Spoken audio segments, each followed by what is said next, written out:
Use your powers for evil. Evil? Your evil is mine.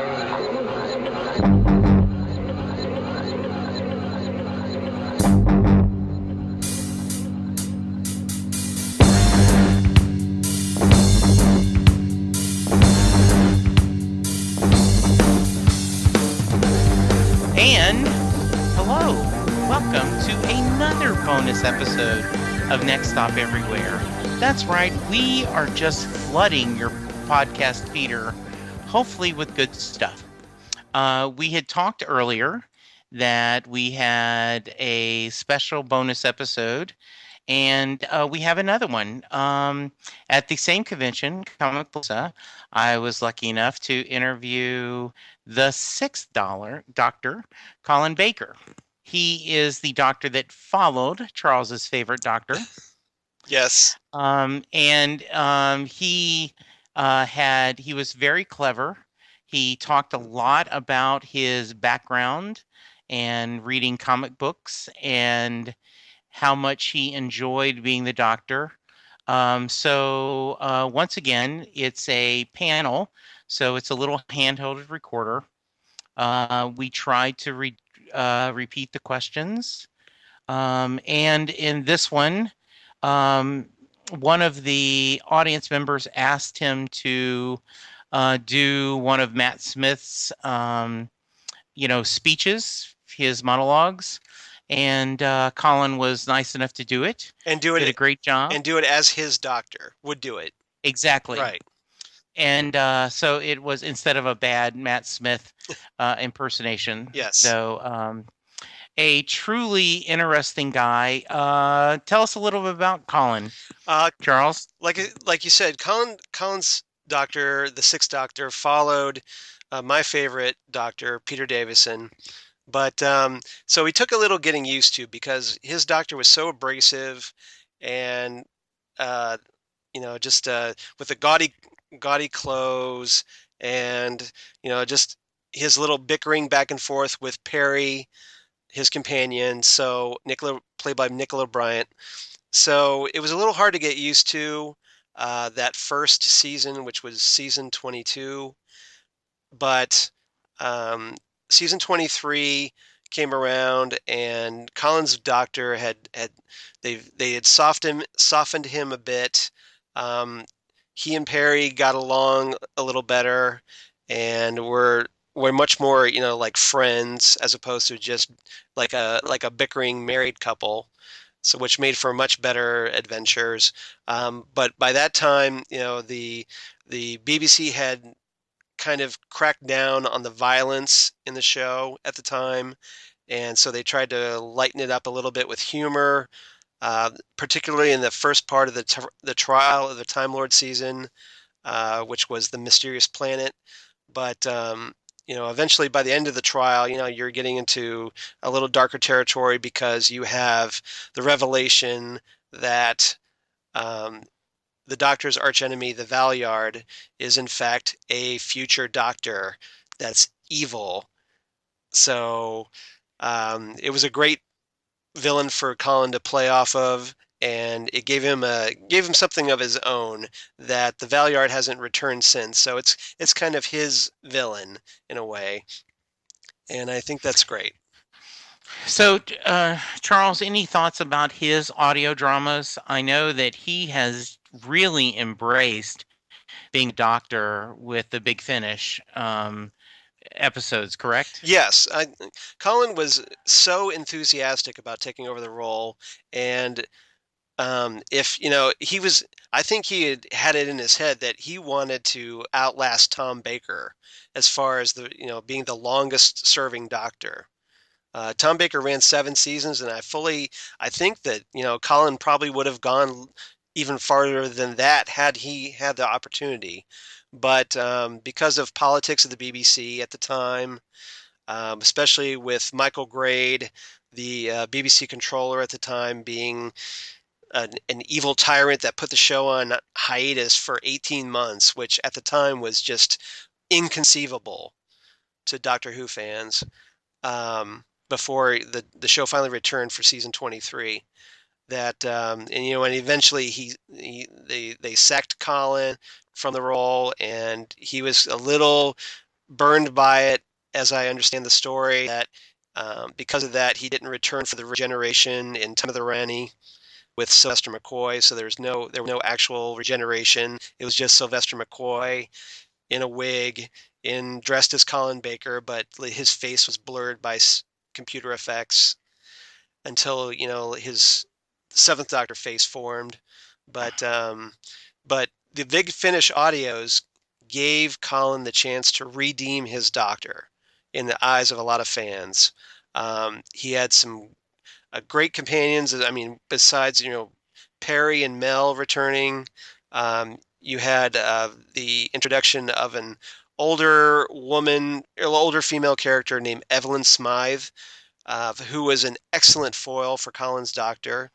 And it was very interesting because they had a much more mature relationship between the Doctor and the companion than we had seen before, and it was very adult, and in a sense that there wasn't any kind of sexual tension or bickering per se. It was just more of like they were really good friends. So if you haven't had the chance to listen to Colin Baker's audio adventures on Big Finish, I hardly recommend checking them out because they've done a really excellent job with his Doctor. Yeah, he talks about in the interview about if you include Big Finish, he's actually getting close to having the most episodes as the Doctor, and I think he made a joke that they're thinking about reaching out to Tom Baker to do some episodes, and he's a little bitter. Anyway. Well, Tom's doing them now. Yes, so this was back in May. Yeah, so maybe Tom felt threatened, so he decided to finally do it after years of pursuing him. So we talk about whether he likes carrot juice or not. We do find out what food he does not like. And just a truly charming interview. I was very blessed to be able to talk to the 6th and the 8th Doctor. The 5th and 7th were there as well, but I did not get selected to interview them. Though I did ask the 5th Doctor about the 5-ish Doctors, and I got to sign, all 4 of them signed my QMX TARDIS poster, which is truly one of my, that's close to top of the list. If the house is on fire, what you grab. I know I would. Yes. Lucky. Yes. So please enjoy the interview. Thank you very much for being fans of the show and helping us reach an audience. We will be sending out, I'm not sure when they're going to release these. So this could be, we might have already released our 8th season roundup. It could be we've already started our Reverse the Polarity segments. But whenever it's released. It's all wibbly wobbly. It's all wibbly wobbly time. Yes, whenever it is. Thank you much for listening. We appreciate it. And I guess we'll play the interview now, right, Charles? I think that's a great idea, considering I haven't heard this one either. All right. Thanks, guys.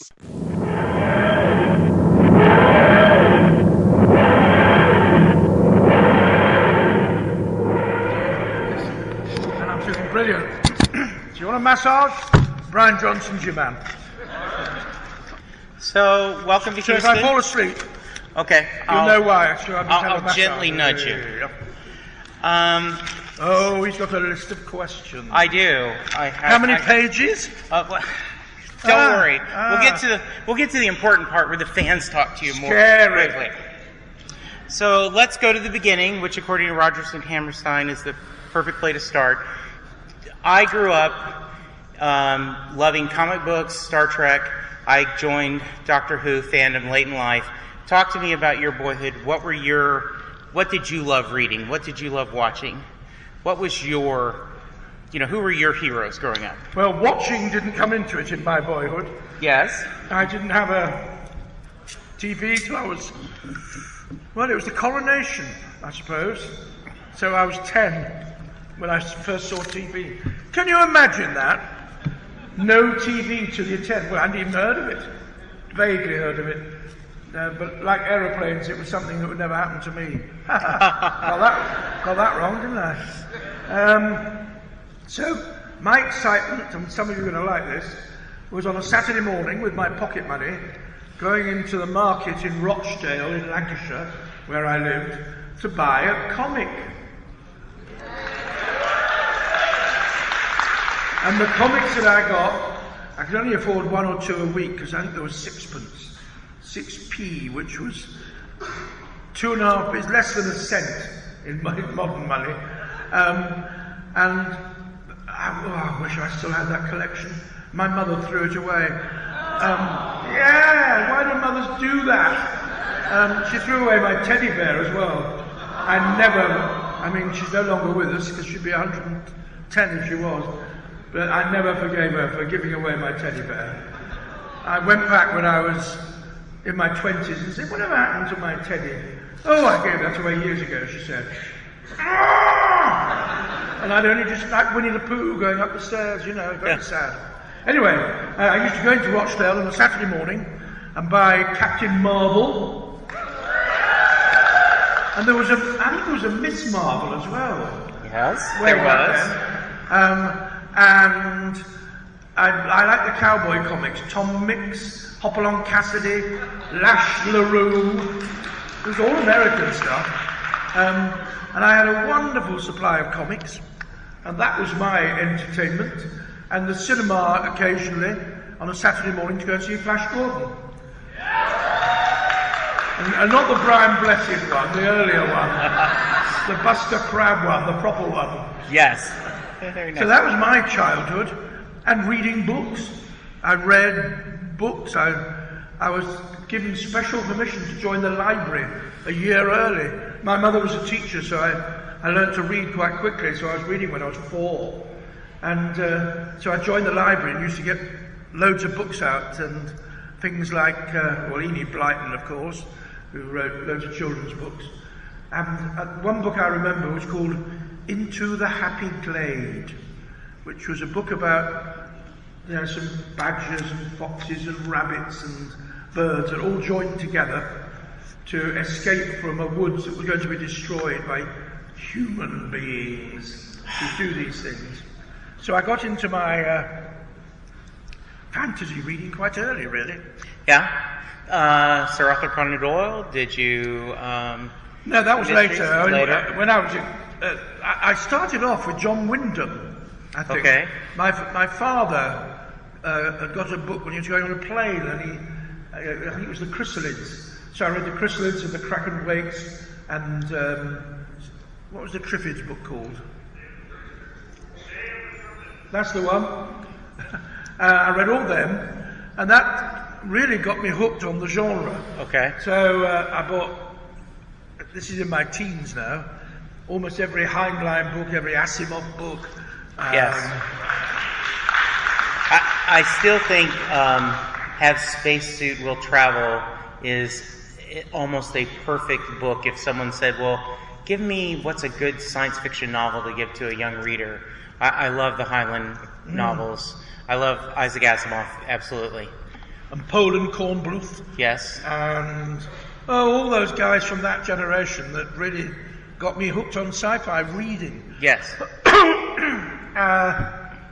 And then in later years, I was at a convention and I met one of my heroes who, it turned out, felt the same about me as I did about him, which is the author of the Thomas Covenant books. What's his name? Who? Yeah, Stephen. And we went out and had dinner together and both said, I think you're wonderful. I think you're wonderful. We had a really good, and he's a kind of tall, laid-back dude. Yes. And he's such a nice man. I haven't seen him for about 10 years, because he hadn't been to a convention I'd been at. But I read all the Thomas Covenant books and thought they were absolutely brilliant. And I'm currently a third of the way through the last one. Oh, awesome. Good. So I have to ask you, this is not on my list, but... what? I can't answer. Yes, I know. So what did you throw away of your daughters that when they get interviewed, they're going to say, Mom and Dad did this? My wife will attest to this. I never throw away anything. It might come in useful, you know. Right.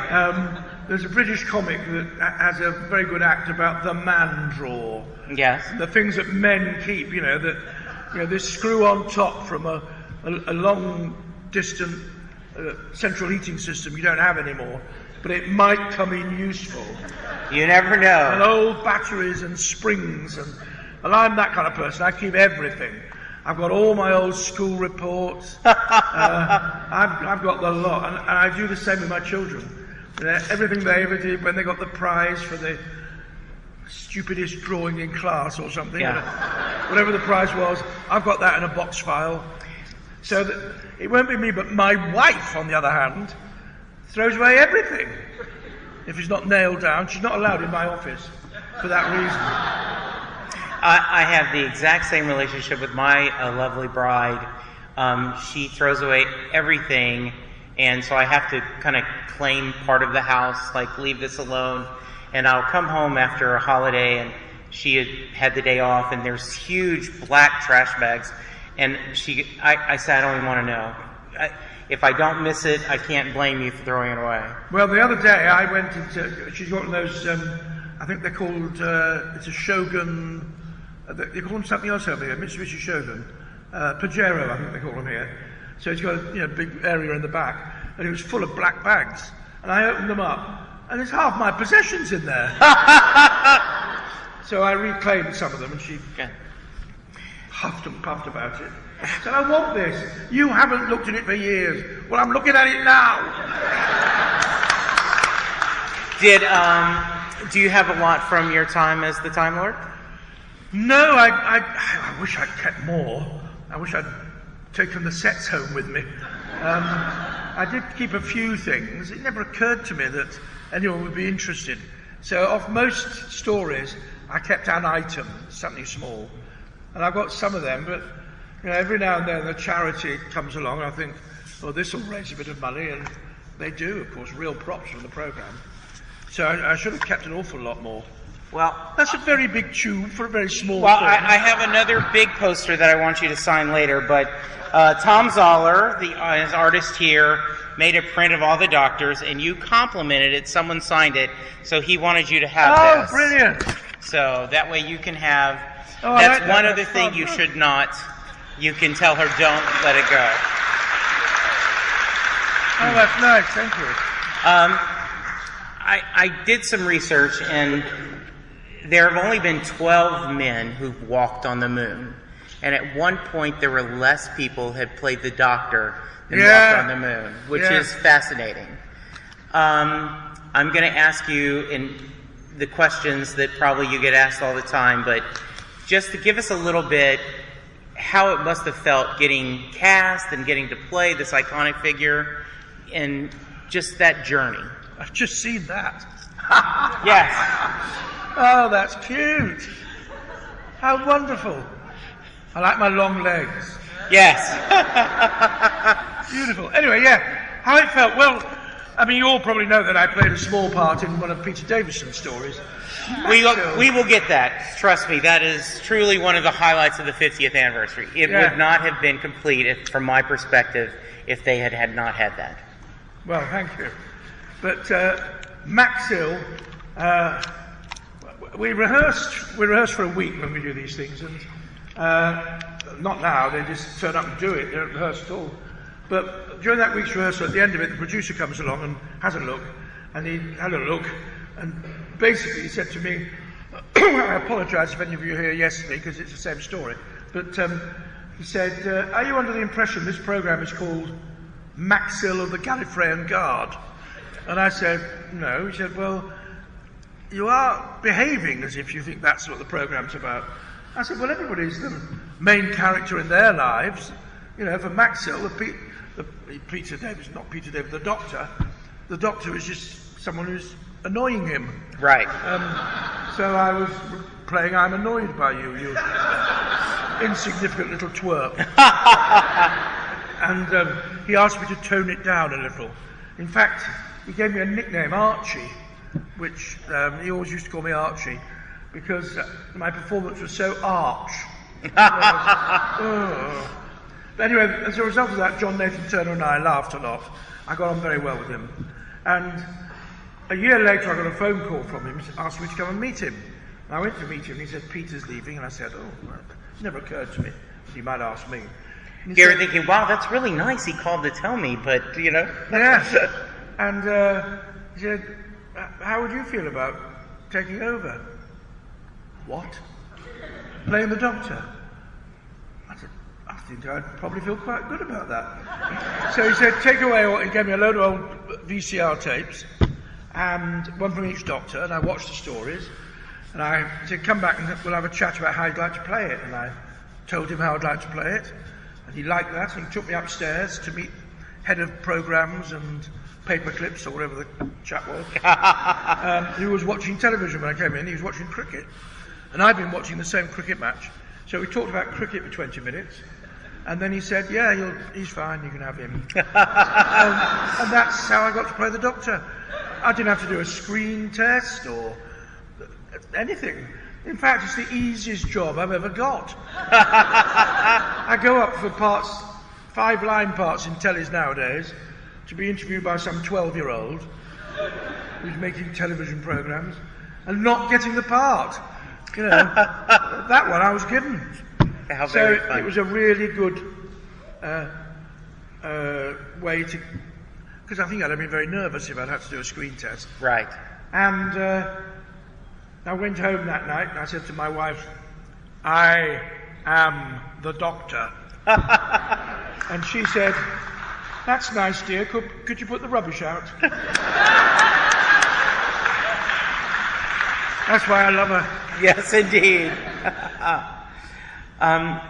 So it was a tough time for the Doctor's program and a lot of turmoil during that time, but you wrote an absolutely beautiful column. And if you don't know, Colin is an amazing writer. It is definitely go to Bucks Free Press and read his columns online.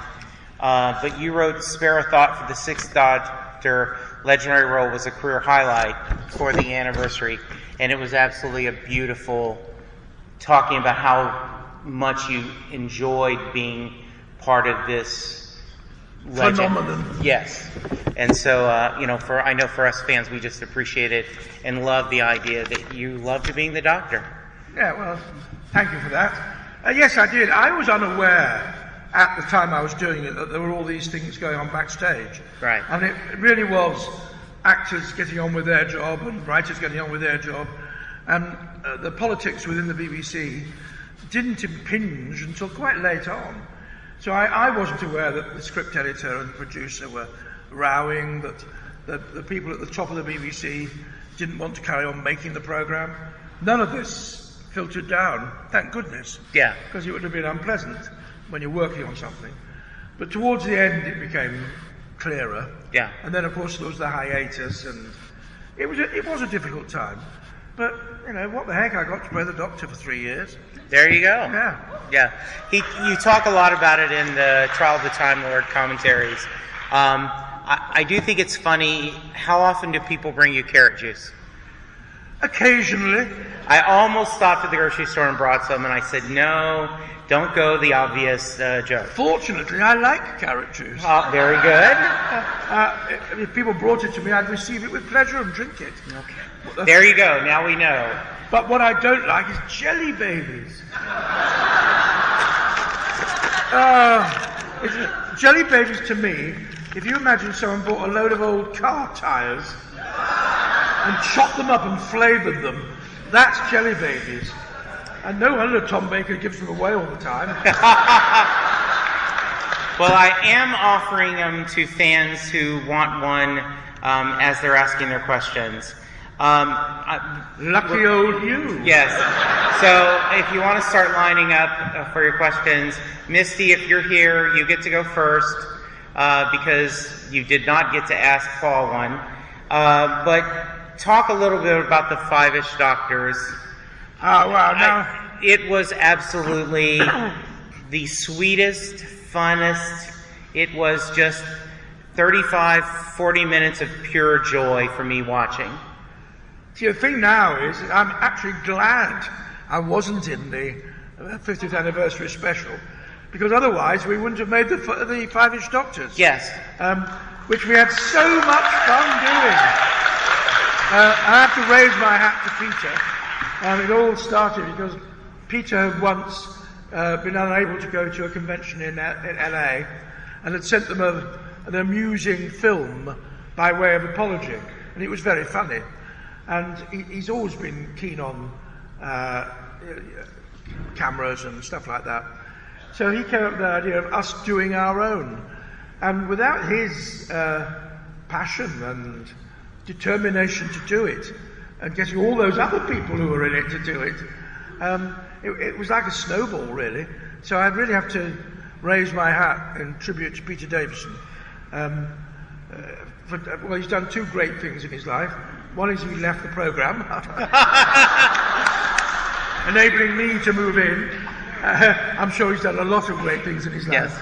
But the other one for me is writing, producing, directing 5-inch Doctors, because the cut that he came up with at the end, because we shot a lot more than is in the actual online thing you saw. It's going to be apparently on the super duper version of Matt's last season as an extra. So yes, he mentioned that. And so that's so wonderful that it's going to be on. For the fans, right? It was for the fans. That's why we did it. Yes. Because, I mean, we wanted to do something, but we wanted to do it for the fans, and we knew the fans were going to be as cross as we were about our non-contribution. Yeah. It is quite difficult to do a story that gives an opportunity to all the Doctors. It's going to get worse now, there's so many of us. Right. So this was the ideal way of getting around it. And people have been kind enough to say they prefer it. I don't know if I could say prefer it, but I do agree it is two sides of the coin. That I felt the 50th anniversary, the Matt and David story would have been good, but by having this, it together made a true celebration. Yeah. All that's good and wonderful about the Doctor. So thank you very much, sir. All right, let us start with questions. Hello, Colin. I just want to say thank you for coming to Houston. It's just an honor for you to be here.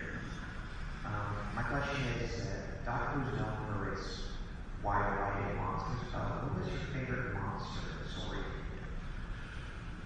Oh, my favourite monster. Of my time or of all time? Either. Maybe both. Yeah, okay. I love the Slitheen.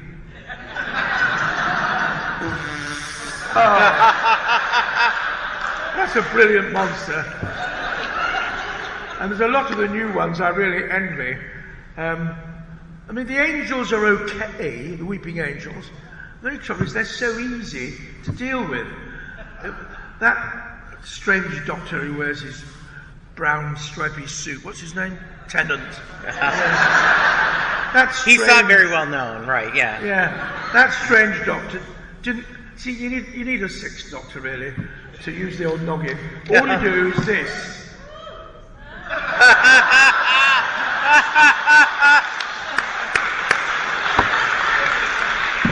No blinking, just wink. But that said, I suppose if you couldn't have done the story with the Sixth Doctor because they'd never have moved, the poor things. Desperate to move. So you can call me the Winker now, if you like. But they're still pretty scary. And the ones I think are really scary, and I'm trying to struggle with their name, the ones who make you forget they've seen you. They're silent, yeah. Oh, that's such a good idea. It is an amazing idea. That is truly scary, because it's a different kind of scary. It's not they're going to do things to you, they're just not there. That's clever. Yes. My favourite story ever is probably the two stories that comprise The Empty Child and The Doctor Dances. Yes. I thought that was inspired, and I still get a shiver down my spine when I think of one line in it. It's when Christopher Eccleston says, "Everybody lives." And if the Doctor's about anything, that's what he's about. I mean, my Doctor was not quite like that. Having shot the cyber controller. But Everybody Lives is a good starting point. Very nice. So, favourite monster from my time? I like Davros, if he's a monster. Yes. Because Davros is the guy who created the Daleks, which sets him above them in many ways. And the fact that I don't know if any of you have listened to any of the audios I've done with Davros. I love doing Big Finish. I'm doing one next week when I get back. But the ones with Davros are brilliant because, yes, he is evil, but he's clever evil, and sometimes you can't get a handle on why he's doing what he's doing. It's a more interesting villain, I think, than someone who's just out and out, "I'm going to kill you and destroy the universe." Someone who can fool you. And the Davros stories if you haven't listened to them, listen to the, what was it, I Davros and one with the Daleks, I can't remember the names of them now. So before we get to the next question, that was actually one of mine, and I'm glad you brought it up. The Big Finish product. You've done more episodes as the Doctor. I think you set a record. Can you tell me a little bit how you got into that and what was so special about them? Well, Nick Briggs I had known for years. I knew him when he was a young fan who, was on the fringe of Doctor Who and helped out at conventions. And I liked Nick a lot. And he helped on. He wrote the Bill Baggs BBV stuff about the Stranger, which was kind of pseudo Doctor Who during the hiatus. And Nick contacted me and said they were going to do it on audio, and I thought that was a brilliant idea because I look exactly the same on audio. And you grew up at a time where there was no TV, so I'm sure you listened to radio dramas. Yeah. Radio drama's brilliant, but the monsters are scarier because, for instance, if someone says, "That is the most beautiful building I have ever seen," on TV, half of you are going, "Well, it's not all that."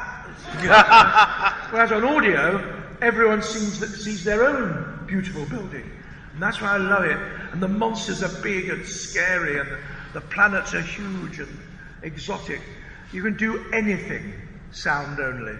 And they spend so much time on the build, as they call it, after you've recorded it. The layers of sound and the effects. I think they're spectacular. And I just hope they keep the license forever. Yeah, absolutely. You get your tenure as the Doctor gets to continue. There was a point quite recently when I had done more Doctor Who stories than Tom Baker. But now he's started doing Big Finish. Hey! I suspect he's going to steal my record back from me. Go ahead. Hello, Colin Weaver. Hello. So I love your Twitter, and I just want to ask, how many critters do you have right now at your house? I know you have a lot of animals. How many? Critters, animals. Oh, critters. How many critters? You mean creatures, I think. Oh boy, well, the numbers have gone up recently. We've got a new dog. So we've got 4 dogs, a greyhound, a Jack Russell, a Westie cross, and a Jack Russell poodle cross. We've got 3 horses. We've got a dozen chickens. We've got 4 cats. 5 guinea pigs, I think. Whenever I go away, there'll be something new when I come back. My wife and my 3rd daughter are animal mad, and my daughter Lally, she works for an animal charity in London. So we acquired a couple of black kittens recently, which put the numbers up. And they're not brothers, but they think they are, because one was found in a brown paper bag in a dustbin. Oh. And the other one was dumped in a cardboard box outside a police station.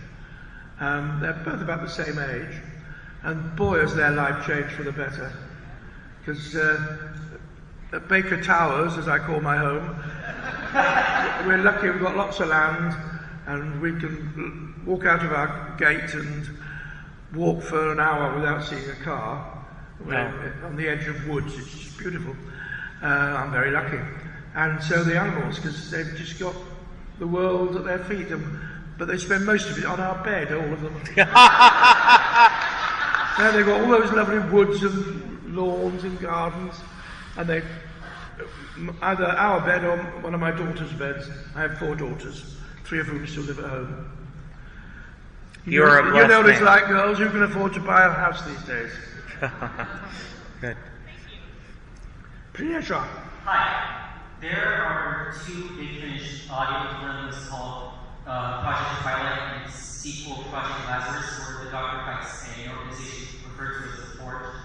And I was thinking as I was listening to these, like, if these were live action, they would be R-rated, because they're downright gruesome. And so I was wondering if you think Doctor Who can work in a more R-rated storytelling, and if you think that's one of the advantages of Big Finish is that they can take these risks that the TV show can. I didn't hear every word of that. Can you? So yeah, he's basically saying because of the freedom of the Big Finish audio, there's a lot more violence and in the mind, so it's almost R-rated. Do you feel that Doctor Who could be that level filmed? I don't know. The whole attitude to violence in drama changes from generation to generation. When I was doing the programme, there was a lady called Mary Whitehouse who led the Decency League or something it was called, and she objected to everything on television, whether it was violence or people holding hands or whatever. I exaggerate slightly. So everyone got very aerated when I threw 2 people into a vat of acid was it Vengeance on Varos? I think it was. Well, I didn't, of course. I ducked out of the way and they went in. They were trying to throw me in. So I suppose there was violence in that, and some people didn't like it.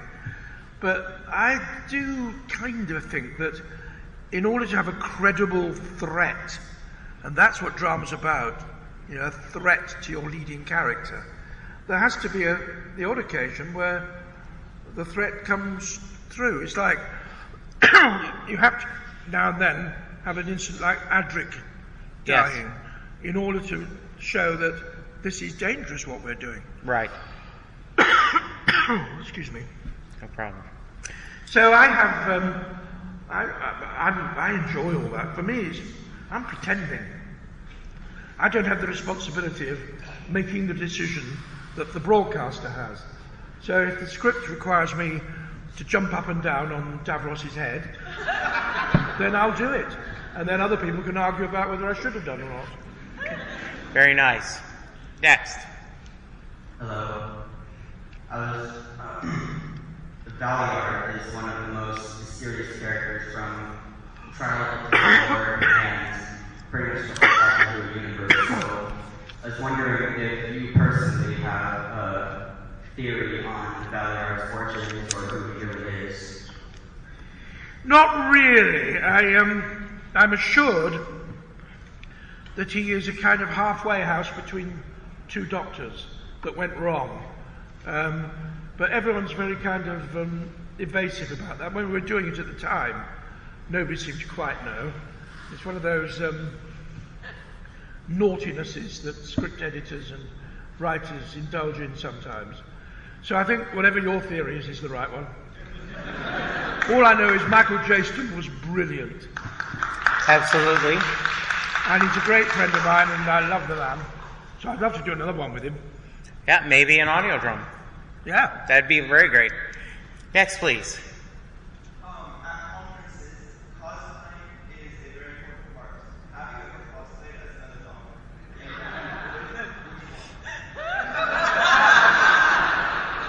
I have never cosplayed. Sylvester has. He cosplayed to be me. Which was rather odd. No, I haven't done cosplay. Do you know, I get invited sometimes to fancy dress parties. And because I put on costumes for a living, the idea of doing it with friends in their homes appalls me beyond belief. So you are not someone who dresses up for Halloween? I'm not somebody who dresses up for anything. Okay. I even wear my Crocs when I go to formal occasions. I believe clothes are for comfort. Very nice.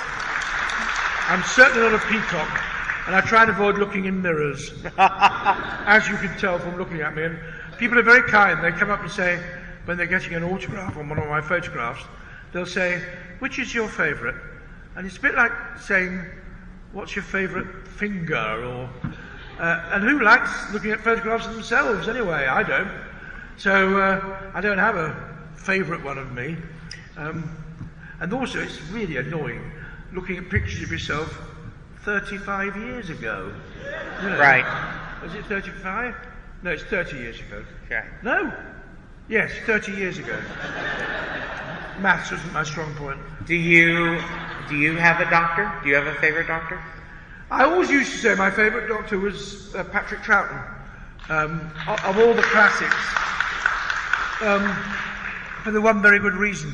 Without his superb second doctor, and regeneration was established by him. Yes. Somebody came up with the idea, but if it had not been as good as it was, that could have been the end of Doctor Who. He really had a heavy burden to carry. That Yeah. He had to convince you he was a new person, yet the same person. Yeah. And so, yes. And he did it superbly. And he was a lovely man, too. Okay. Very nice. Next. Yeah, can you talk a little bit about John Nathan Turner, the producer at the time, your impressions of what kind of relationship y'all had? If he asked you for feedback, did you have any kind of input on how the show was going? And I was just curious, what was probably the craziest idea that he presented to you, and kind of how did y'all get along and manage to work together so brilliantly and so well? I was very, very fond of John. We got on really well from the first time we met, really. And we shared a sense of humour, and he was passionate about the programme. If he hadn't been at the BBC in the late 70s and 80s, the programme would have faded away much earlier. The powers that be in the upper ranks of the BBC were faintly embarrassed to be doing science fiction programme. Now they're falling over themselves to do them, because science fiction has moved from being niche to being mainstream with kind of niche overtones. But, they wouldn't have made programs like Life on Mars or Goodnight Sweetheart, all of which rely on time travel as at the base of the story. They wouldn't have made that in the 80s. But now they've realised that it's a market which is one they can tap into. They wanted to kill off Doctor Who several times, and nobody wanted to take over a programme that other people had made successful.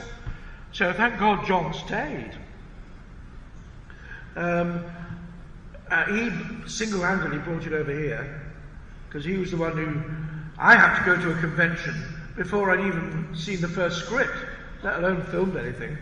I was appointed as doctor, and then within a couple of weeks I was on a plane going over to Florida to a convention to be introduced as the new doctor, because John was really keen to open up the market here, which he did very, very well. And he was the one who got us going to conventions, because he wanted the programme to have a wider audience. He really would love what's happened to it.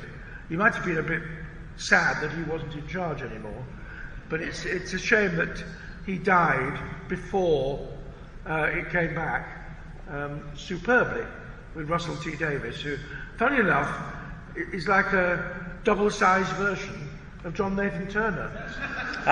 Russell T is another another extrovert, a big extrovert, who loved the programme.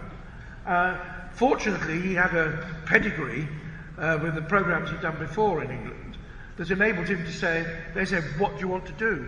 And when he said Doctor Who, they had to let him. And boy, have they not regretted it. Because now, of course, they also understand merchandising. Which when I was doing it, you know, there was a couple of stuff and nobody was interested much. Now, whoo-hoo. It is amazing how the show has grown to just amazing heights, and it is wonderful. Yeah. There is just something magical. As I talked about, I grew up with Star Trek, but there is just something absolutely fascinating about the Doctor and the beauty of it and the history that raises it. It doesn't burden it. So, yes. We have time for 2 more questions. Hi, I just wanted to say, first of all, thank you for coming to Texas. It was really cool to meet you. Thank you all for inviting me.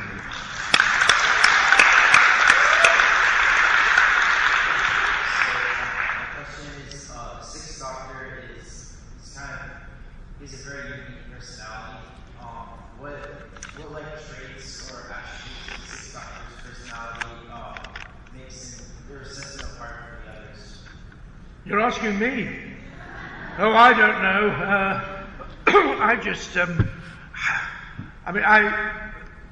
asked me how I'd like to play it, and the characteristics that I wanted to bring out, and you alone as the audience can judge whether I did it, I wanted him, even though he looks human, to be obviously not human, to have things that set him apart from human beings. I wanted him to be compassionate.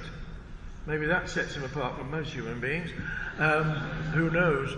I wanted him to be slightly intolerant of stupidity. Because I have a love of language, I wanted him to have a love of language too. And I wanted him to be surprising.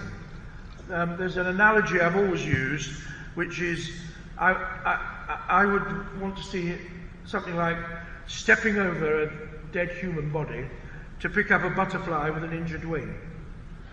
Because the human body's already dead, but the butterfly is a life that needs guarding. And it could look callous, but it wouldn't be, because all life is precious. And that kind of thing. Yes. Very nice. I tell you, one of my favourite characters in fiction is Darcy from Pride and Prejudice. Because for 3/4 of that book, you think Darcy is an arrogant, unpleasant, unfeeling prig. And then you realise that everything he has done has been totally unselfish, totally to protect others. And that's the kind of thing I wanted my Doctor to be. Confusing, but in the right place. Thank you, sir.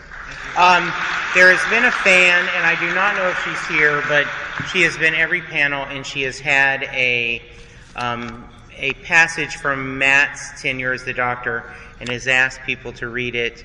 Would you mind doing that for us? Is this the one I've done before? Huh?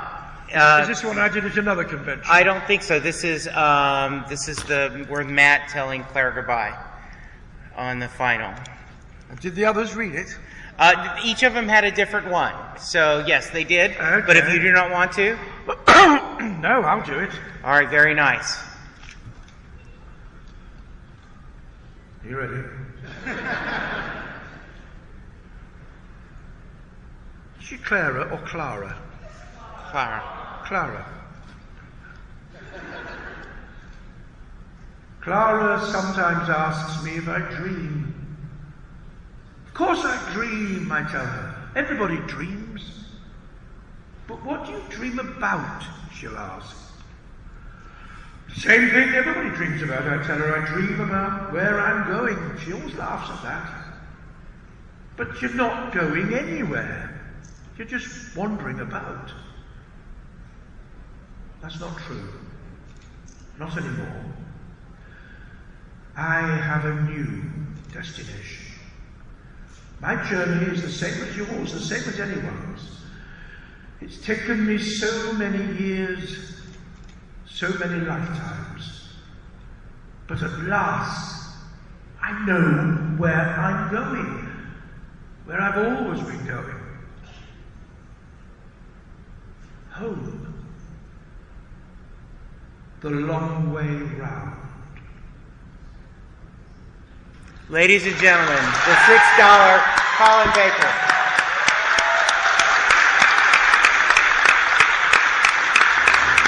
Thank you so much for attending. Thank you all. We appreciate it. Thank you.